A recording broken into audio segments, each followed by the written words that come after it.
Students, आपका CA foundation में 25 के एग्ज़ाम आने वाली है और उसमें आपका जो पेपर नंबर 1 है अकाउंटिंग का, उसमें फर्स्ट क्वेश्चन में ट्रू फॉल्स के क्वेश्चन आते हैं। 6 में से 6 क्वेश्चन आते हैं और 2 मार्क्स का 1 क्वेश्चन होता है, यानी 12 मार्क्स का ट्रू फॉल्स का क्वेश्चन आपसे पूछा जाता है। अब इस ट्रू फॉल्स वाले क्वेश्चंस का किस तरीके से प्रेजेंटेशन करना चाहिए जिससे कि पूरे मार्क्स मिले, साथ में हमें क्या मैटर पढ़ना चाहिए और इसको सोल्व करते समय क्या-क्या बातें ध्यान रखनी चाहिए, ये आज अपन डिस्कस करेंगे। तो इस वीडियो को पूरा ढंग से समझना और अपने दोस्तों को शेयर करना और वीएसआई के यूट्यूब चैनल सब्सक्राइब करके रखना। तो यहाँ जो क्वेश्चन आता है हमारा, जो क्वेश्चन नंबर कंपल्सरी और होता है और उसमें 6 क्वेश्चन आपको करने होते हैं ट्रू फॉल्स के, जिसके 2 नंबर होते हैं।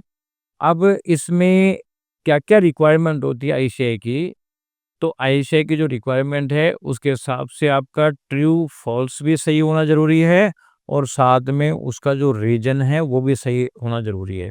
अगर दोनों में से एक भी चीज़ गलत है तो मार्क्स बिल्कुल नहीं मिलेंगे। तो अब जैसे मान लीजिए आपको ट्रू फॉल्स में से वो जो ट्रू है, वो ट्रू आपने लिख दिया। अब ट्रू क्यों है इसका पूरा रीज़न भी लिखना पड़ेगा, या फ़ॉल्स है तो फ़ॉल्स लिख दिया आपने, तो फ़ॉल्स क्यों है इसका पूरा रीज़न भी आपको लिखना पड़ेगा, जब जाके मार्क्स आएँगे। अब जैसे ट्रू है तो उसका क्या रीज़न लिखें? जैसे मान लो कोई एसेसन देता है और उस एसेसन्स रूल भी वही है, तो हमें बताना पड़ता है कि भई देखो ये रूल है, रूल को डिटेल में समझाना पड़ेगा और डिटेल में समझा के बताना पड़ेगा कि रूल यही बोल रहा है और इसका स्टेटमेंट भी यही है, इसलिए ये ट्रू है। या जैसे मान लीजिए फ़ॉल्स है, तो इसका मतलब है कि फ़ॉल्स में ट्रू फ़ॉल्स यानी फ़ॉल्स तो आपने लिख ही दिया और साथ में ये बताना पड़ेगा कि ये रियल रूल तो ये है, या रियल एडजस्टमेंट तो ये होना चाहिए और ये स्टेटमेंट ये बोल रहा है, इसलिए फ़ॉल्स है।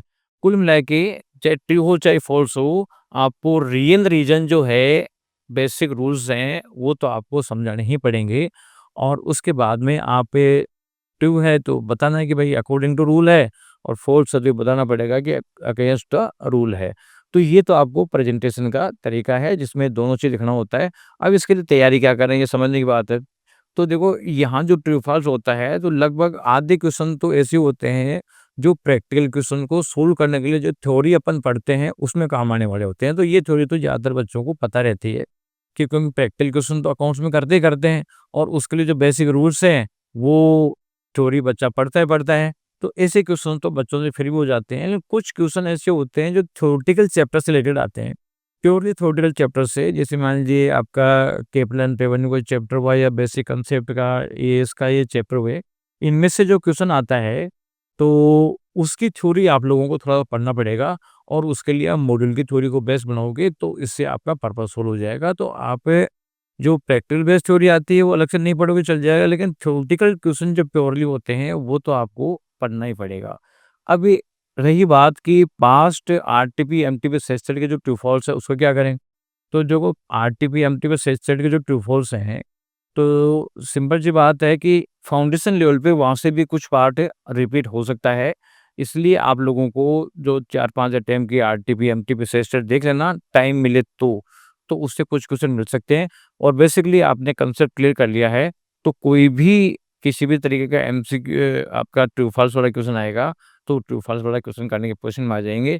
इसलिए अगर आप अलग से कुछ नहीं पढ़ पा रहे हैं, तो भी अपने आप को कोई डरने की ज़रूरत नहीं है।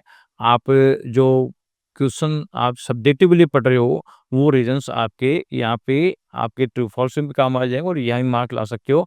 इसलिए अगर अभी तक आपने थ्योरेटिकल चीज़ें स्टडी नहीं करी है, तो अभी ये जो टाइम बचा हुआ है, ये आपका बार-बार रिवाइज़ करने का है।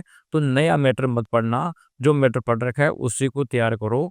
केवल ट्रू फॉल्स का क्वेश्चन सही करने के लिए एडिशनल मैटर पढ़ें, उसके लिए अभी अपने पास में टाइम नहीं है। आपने जो पढ़ रखा है उसी को रिवाइज़ करो, उससे आपका सब्जेक्टिव हो जाएगा और एमसीक्यू हो जाएगा। Best of luck.